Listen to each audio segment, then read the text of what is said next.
I think probably the number one thing I would say is to start right away. The minute you feel that, you want to make that change, jump on that. Don't put it off. Welcome to Healthier Me, a show that highlights the health journey of everyday individuals in Saginaw who have chosen to take the steps to be well. I'm Alexandria, and today, Deanna Hickey joins me in the studio. Deanna was born and raised right here in Saginaw.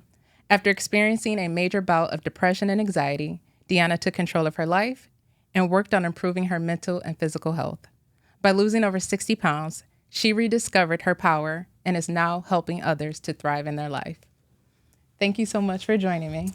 Thank you, Alexandria, for allowing me to be here today. I'm super excited. I'm excited too about this conversation, and I'm so fascinated with your story. So, we've been having these conversations with people from Saginaw discussing their health journeys, and we're going to get into yours. Yes. But before we do, I like to always go back and kind of understand who you were as a kid. Yeah. You grew up right here in Saginaw. Mm-hmm. So how would others describe you? I would probably say energetic. I think I've always been the one that is kind of all over the place. I think I just always have loved being active.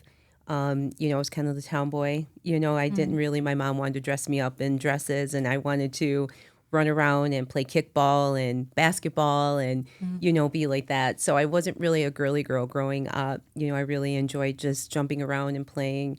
And I think that just carried on. I've always had that youthfulness, just, wanting to, I'm always be busy walking, running, things like that. So I think I've always had that. Okay. So you've always kind of been energetic and very active. Yes. So were you involved in like any sports when you were Yes. younger? Basketball. I enjoyed volleyball. I didn't carry on in high school, but I've always enjoyed. And then coaching the girls when they started going to school. Okay. Yeah. Yes. And she is a mother of two and also a wife. So growing up, you were very active, but 20 years ago, your life pretty much changed. You became a new mother. So when you entered that stage of motherhood, describe some of the changes that you experienced. I think that, you get so wrapped around just the fact that you're going to become a parent and you're going to have these babies. I don't think anybody prepares you for how you feel mentally. Obviously, the physical part, everyone is different in how that happens. Some people can lose their weight right away. And for me, I think it was just the mental and physical that just hit me all at once. I was so wrapped around having these babies and bringing them home, and they were healthy. But then it started to really take a wear and tear on me. Of course, lack of sleep, when you're dealing with a colicky baby, a baby that's not sleeping well. And I think mentally it started to break me down, not eating well. And then I just felt really overwhelmed. Am I doing this right? Is this, what I'm supposed to be doing? Why am I feeling this? And there's not anything at the time back then that really there was a guide to refer to. So I think keeping that bottled up, where now we're able to talk about it more. We're able to say, I'm tired. I'm not feeling well. I'm feeling overwhelmed. Back then, it was just kind of like, you're a mom. This is what you do. This is what it is. So I think that has been, a lot. I'm so glad to see that it's progressed in a better way and not, not talked about. Mm-hmm. And it's so funny because when I was kind of going over your story, honestly, those were the questions that I had. And I'm like, was there words or that vocabulary about postpartum depression or anything like that? I mean, even though it was a little over 20 years ago, Yeah. what was those conversations like just around you or at the hospital or anything? Not so much in the hospital, but I think, because I wanted to breastfeed, I was overwhelmed with not knowing enough about breastfeeding. That was another thing. The lactation specialists were really good. But being a young parent, in my 20s, I, was very just kind of like, oh, they're going to come to my house. It was just, so I think allowing them to help you, and taking that help as needed. I wish, I kind of shut down because I didn't know, Oh, okay. And so I think referring to my mom was very independent. She's like, you can do it. You just do it. There is no question on like how you just do it. So I think that was the thing, asking more questions and saying like, I'm not really sure, if I'm doing this right, how can I do it better? Or how can I get her, and I think I was afraid to ask those questions, learning my voice, back then at 20 years old, you do what you're told. You know what I mean? You're Mm. not, you don't ask any questions. And even as a parent, I didn't have much of a voice. I think I was learning based off of what I learned from my own parents, that it's like, you just do it, you know? So I Yes. think being able to find your voice and ask those questions and not be afraid to ask. And I feel like even now, though, there are still people out there who are afraid to Oh, speak up for yes. themselves. And if anything, I think that's the thing I probably empowered my kids the most with, and just telling them it is not afraid at any age to ask a question. I think I thought it was disrespectful. And now it's like, no, it's how you ask, you know, and it's okay to ask, you know, a question if you're unsure rather than make the mistake and not know, right? You want to know. So that's why I teach the girls probably more so now because they are very vocal, very strong and independent. I don't know where they get that from, but, you know, they ask the questions and they, you know, and I love that because I see that, you know, in myself. And I thought, gosh, you know, I wish I would have had that voice. I said, you girls are right on the right track. It's never, don't ever be afraid to ask a question when you're unsure. I agree with you.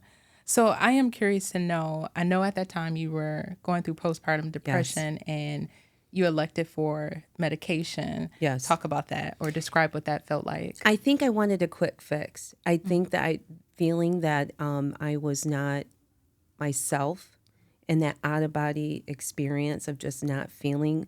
I was never a depressed person. I never felt, even through like adolescence, teenage years, I really didn't have a lot of that. And so that overwhelming feeling of that kind of cloud over you, to where, you know, I didn't want to get out of bed. I didn't want to really talk to a lot of people. I knew that there was something going on because that wasn't me. You know, I was always out and about with friends and family. And so that, you know, disconnection. And then that the anxiety came tied, pretty much, you know, tied hand in hand because of the fact that I felt overwhelmed that something was wrong with me.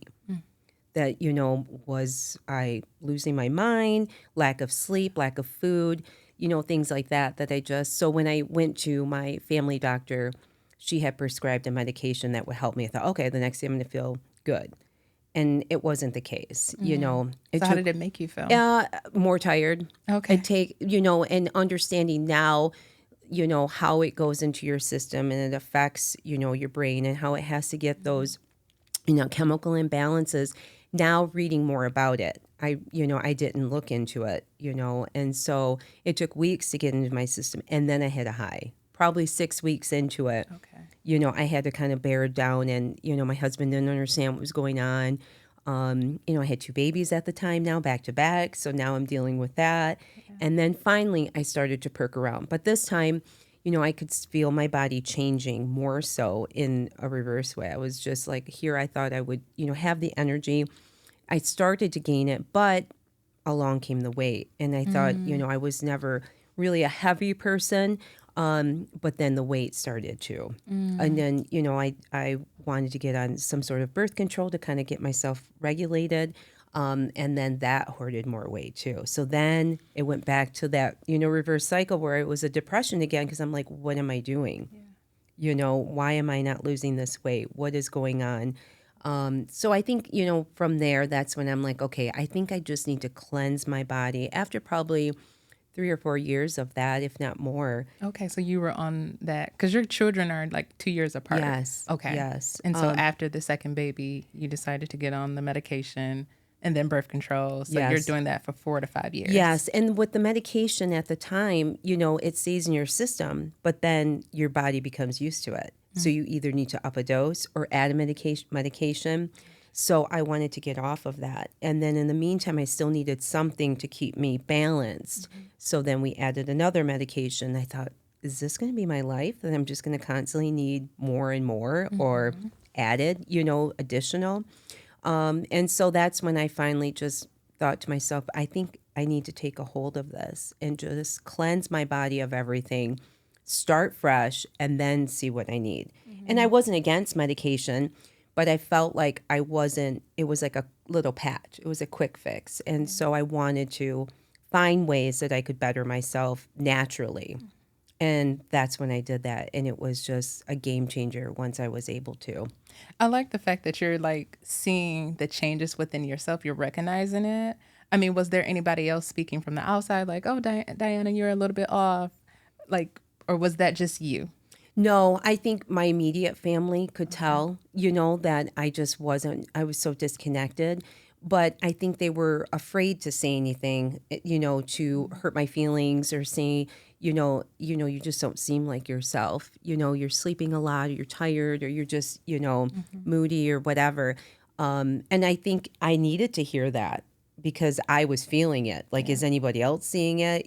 Because I wanted to perceive myself as being strong, trying to raise two babies, trying to finish college, things like that. And I just had my plate was just overwhelmed. And I think, if maybe someone had said something, I'm like, okay, you see it too, because I'm feeling it. But it was just kind of like nobody really talked about it too much, But I'd have, people now and then, are you okay? But I think it's more like that's what you say when you have a baby. It's kind of like, oh, how's the baby? And are you okay? It's kind of just, hand. And we just say, oh, I'm fine. Exactly. And Like, it's like, would we I'm have good. been honest with it, if they had asked? I don't know. Yeah. And it's like, I'm okay. Like, and it's like, you want to like, oh no, here's the baby. Let me tell you, Yeah, definitely. But like I said, I do like the fact that you were able to recognize it with yourself and then go and seek some type of help. Yes. So when the doctors did offer you the medication, was there any conversation around, hey, maybe go for a walk or go get into some sunlight? No, I Just quick think that, medication? she just seen me in tears. I mean, it was the Okay. first time I emotionally had broke down and said, I am not well. There's something going on. And then postpartum depression came up and I thought, oh, okay, then there's a word for this. Like there's something, and I needed to hear that. I needed those kind of words, I guess, of affirmation that like, yes, this is, I am feeling this. So that felt better. And then, having the medication, I'm like, oh, so this will go away with that medication, but not being told for a while or maybe temporarily, but if you do this, go for a walk, take that step aside, from the babies, do whatever, then maybe you could start knowing now. I wish I would have known that, 25 years ago. Yeah, definitely. I'm loving this conversation because I was talking with a friend recently and it was a male and he's a new father and he was just like, I didn't know, like her body was changing, she was sick and and I was like, sometimes we don't even talk to the guys about that No. experience too. So I mean, can you think about a time with your husband? Like, how was he feeling during this process? I think he was just trying to be the provider because we talked about going back to work and we had just decided that really my income was just going to pay for daycare for two infants, two babies under two. I was still finishing getting my degree. And so he took the burden on. That's why I didn't want to say more to him because he took the financial burden to allow me to be home. So he worked and worked and worked. And so I didn't want to ask like, hey, can you get up a little earlier so that I can, because I'm like, that's selfish of me. He's the one taking the financial burden so that I can continue school, so that I can be home. And I loved being home with the girls. Yeah. I don't think anybody can take care of your babies. So, of course, your family. Yeah, definitely. But, I hated dropping them off, at daycare to go to class and then pick them up and then take them back to go to work or, balancing that. And then I thought, okay, if I'm able to stay home and manage a schedule, then I need to take this on. And I think that's just part of my personality. I want to take everything on so that I don't burden someone else, not knowing mentally how that's going to break me down, Yep. And I was grateful that he did that, for us as a Yeah. family. I'm so curious. Like I'm like, I wonder, does he even know this part? Like, I don't know. I don't think so. I think it wasn't until later that Having he those kind of discussions. realized, hearing more about it, like, that's what you were going through, I think there was a little frustration, understandably, because I would lay there just kind of lifeless, and I think it was probably frustrating, if the kids were, up or maybe there was a little mess on the floor, kids, making toys, a mess or whatever.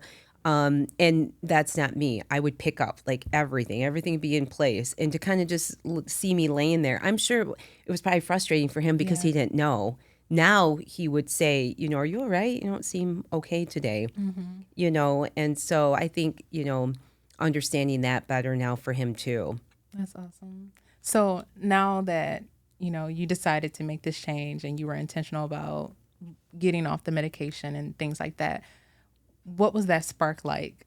Oh Was it my just a matter gosh. of a day waking up saying, I don't want to take this No, anymore? it was definitely it really was the way your body adjusts to medication. And every person's probably different, but for myself, I thought, "Oh my gosh, did I make the right move? Like this is not, and it took about probably 2 weeks for it to really get out of my body, to where I started to feel like, okay, I think I can do this.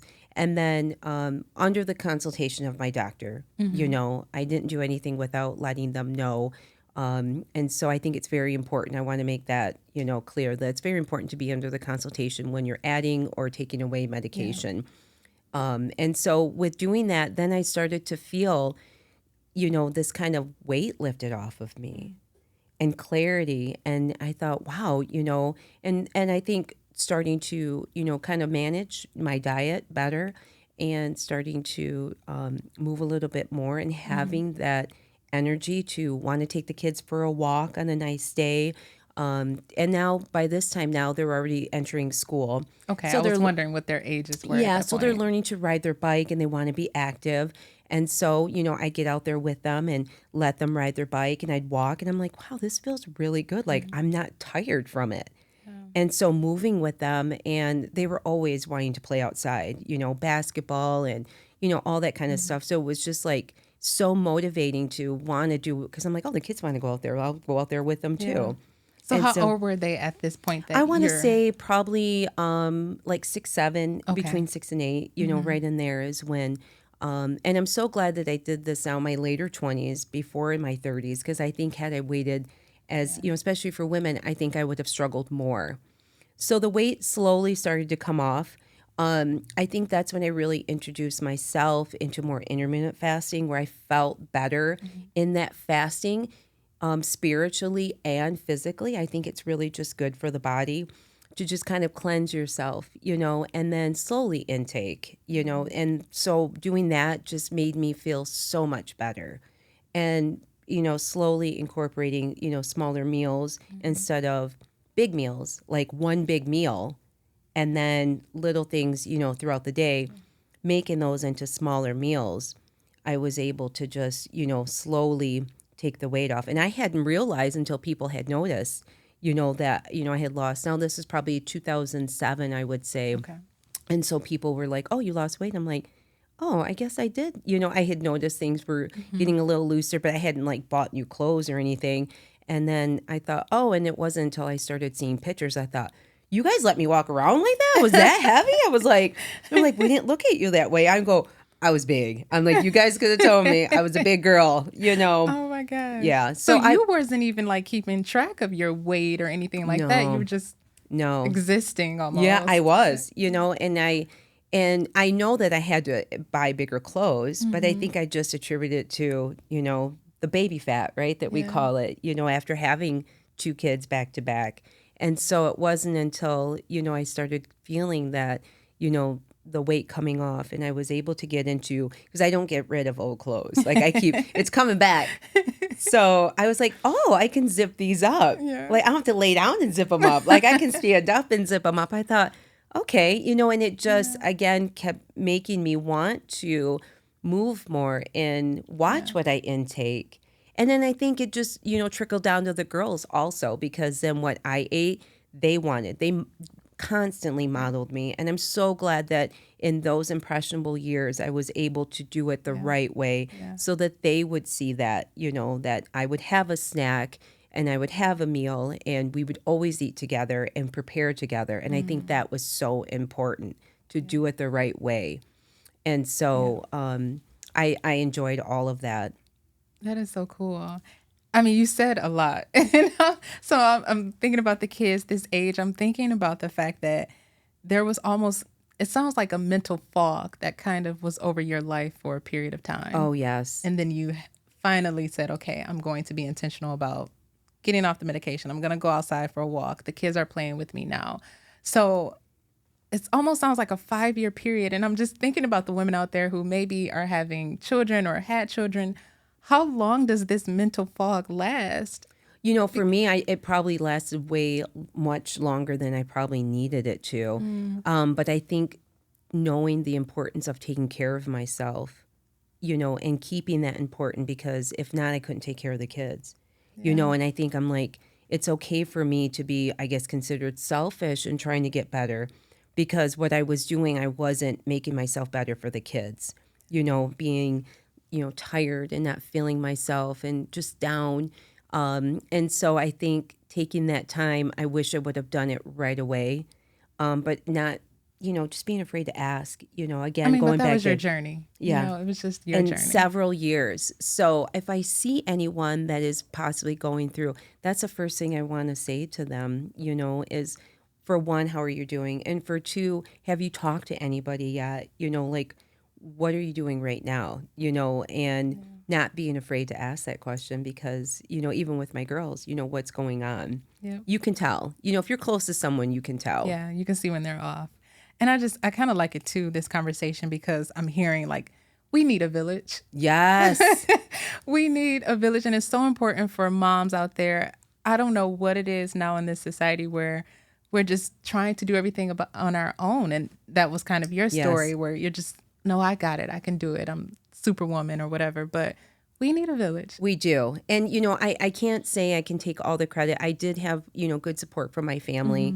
My side of the family. I have a wonderful, in-laws, my sister-in-laws.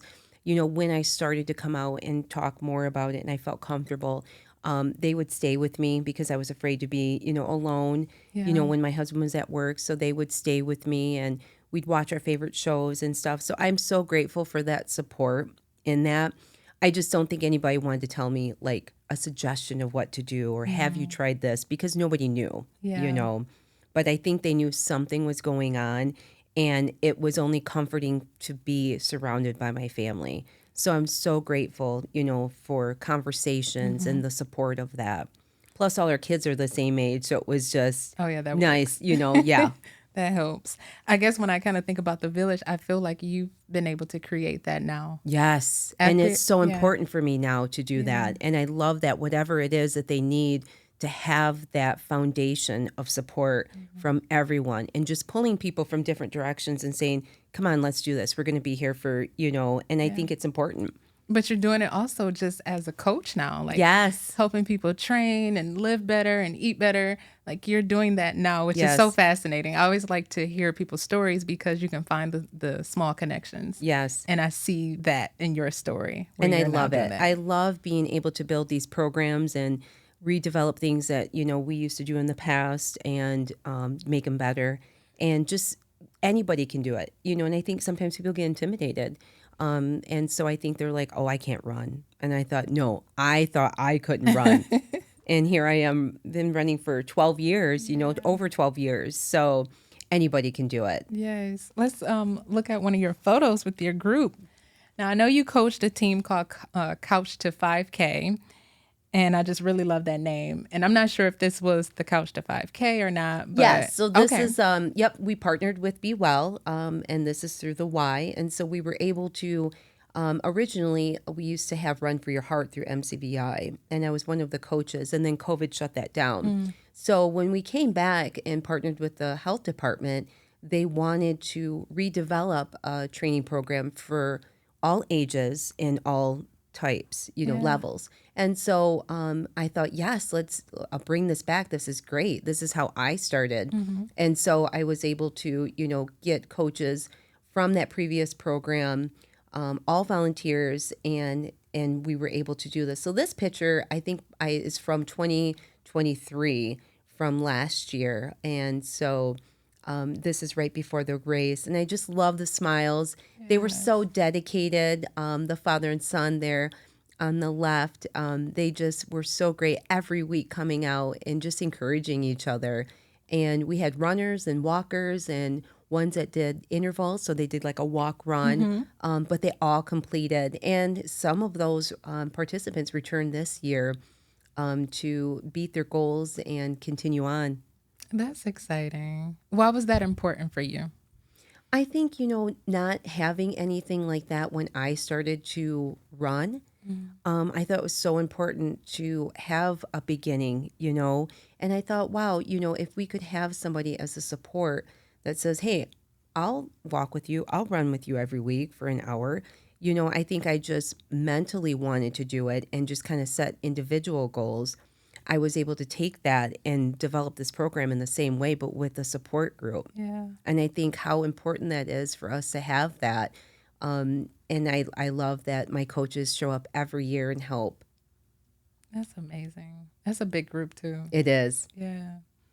I know it's like some days I'm okay with running and then I'm like, yeah, I'll just walk today. Oh, it's a love-hate relationship. I'm not going to lie. When I first started, I thought, oh my goodness. And then I started running more and more, and you get that runner's high that they talk about. And I thought, this is great. Yes.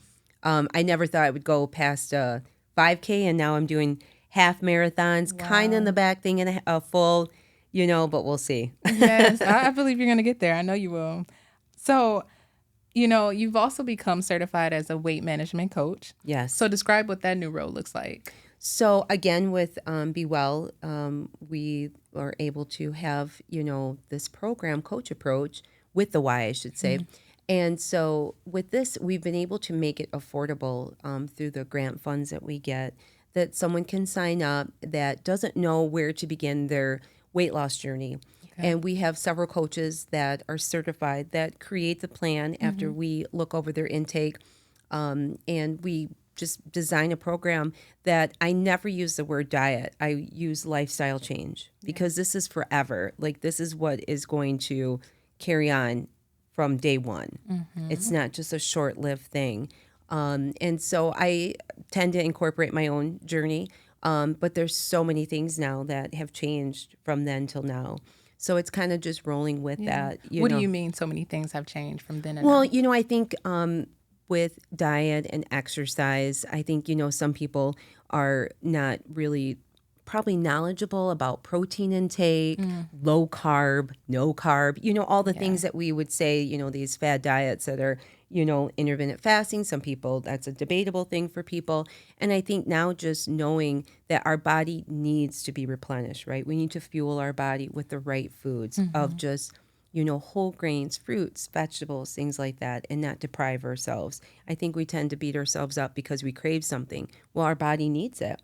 So what is it that we're craving? So it's just, basically making the knowledge of what we need to put into our body, Okay, and that's what you're giving your clients. Yes. Okay. And every person's different, so I never know who I'm going to get. So what would that first day look like when the client comes on board? We sit down and we have a conversation, and I just ask them, talk me through your day. Tell me what you do. Like, everyone has different schedules.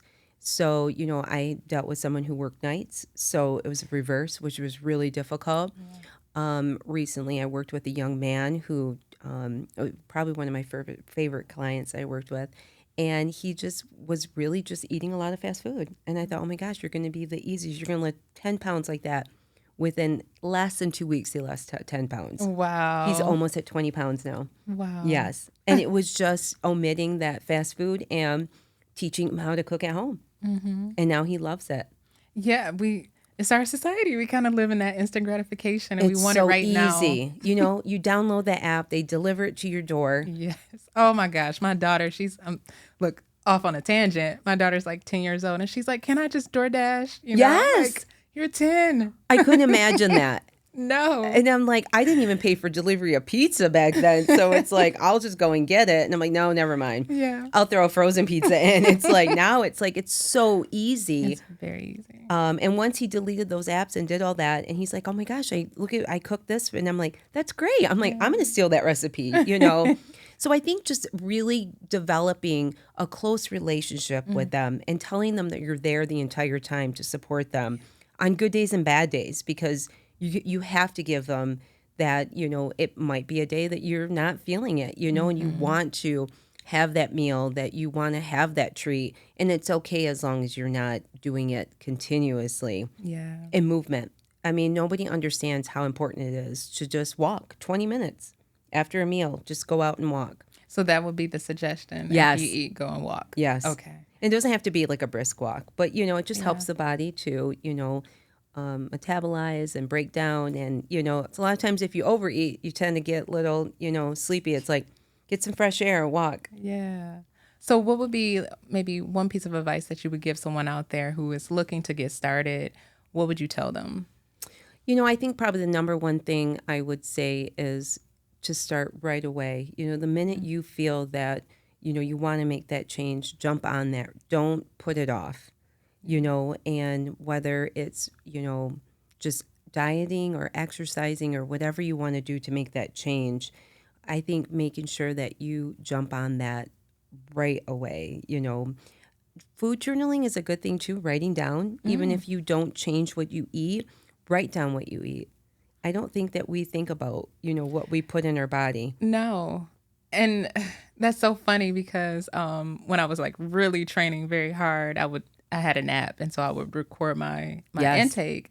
And it was just really fascinating to see the difference between eating something at home that I cook, maybe some eggs and bacon, and then going to get maybe some type of muffin or Yes. something. And it's like the calorie intake. Oh yeah, a muffin's like 340 calories versus you do 2 eggs on like half a bagel with a little seasoning on there. It's like that's going to fill you up more than the muffin. And those are the conversations that Yes. you're having with your clients. Yeah, because they'll tell me like, oh, I do this. I'm like, oh, okay. Well, let's take that and let's change. Like we'll either add or take away because, to wipe it clean and say, okay, you can't have this anymore. Like with people that like to take soda, that's a number one thing, soda. And so it's like, okay, limit yourself to one. Pick a meal that you're going to do it. If they're doing it all day long, maybe just have that one and then slowly wean it. By the end, it's like they're not even craving it. I do want to ask, how long are they with you on this program? 2 months. 2 months. Yeah. Okay. And they can carry on. We do sessions. So I'm just wrapping up the September and October and going into November. So 2 months, but they can carry on if they'd like to. And this is through the Y, right? Yes. Okay. I Yep. just want to make sure people out there understands how they can contact Yes. you to Yep. be a part of that program. But I do want to pull up a photo with you and your family. My favorite picture, one of my favorite pictures. I was like, okay, which one is she? Yes. Guys, like you guys are all sisters, you and your daughters. It's a beautiful photo. So when you look at that woman, who had 2 babies, who struggled at some point in her life, did you think all of this was possible? I didn't. I think just being in that dark moment at the time, I would have never foreseen coming out of it, and to see now like making those changes and trying to help myself so that I could be the best wife and mother. I'm so glad I did, overcoming that fear and doing it because it just helped be a better parent, for my girls. And I think that picture really just tells it all of how close we are. We talk every day and we're always there for each other. And I think that picture says it of like, if we could be like that, we would be like that all the time. Sometimes maybe not so much, but we are really close. That is beautiful. And how are they a part of your health journey now? They think I'm crazy. I mean, Oh, really? They do. Because I try to encourage them, my husband as well, like, oh, come to this. They will tell their friends like, oh, my mom's a fitness instructor. You should go to her class.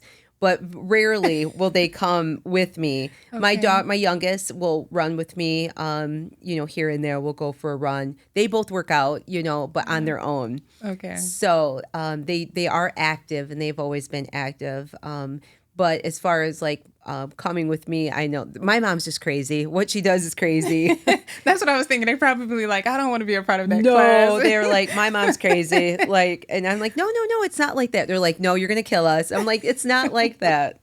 Oh my gosh. So talk about where you're training at so you can let everybody know where they can find you as far as coaching and your training classes. Where can they find you? Yes. So I work at 2 gyms. I'm at Pure Energy. So I coach there. I do body sculpt on Tuesday and on Wednesday. And power hour on Wednesday, 5:30 a.m. So for anybody that likes to get up bright and early, Yes. I'm there. And then the rest of the week I'm at the Y. So I have various classes that I teach at the Y. Okay, I'll have to go because I do go to the Y. at Oh, times. yes. So yes, I'll have to get there. Oh, you'll love it. Yeah. Well, thank you so much. This has been an amazing Thank you for conversation. having me. Thank you. I appreciate it.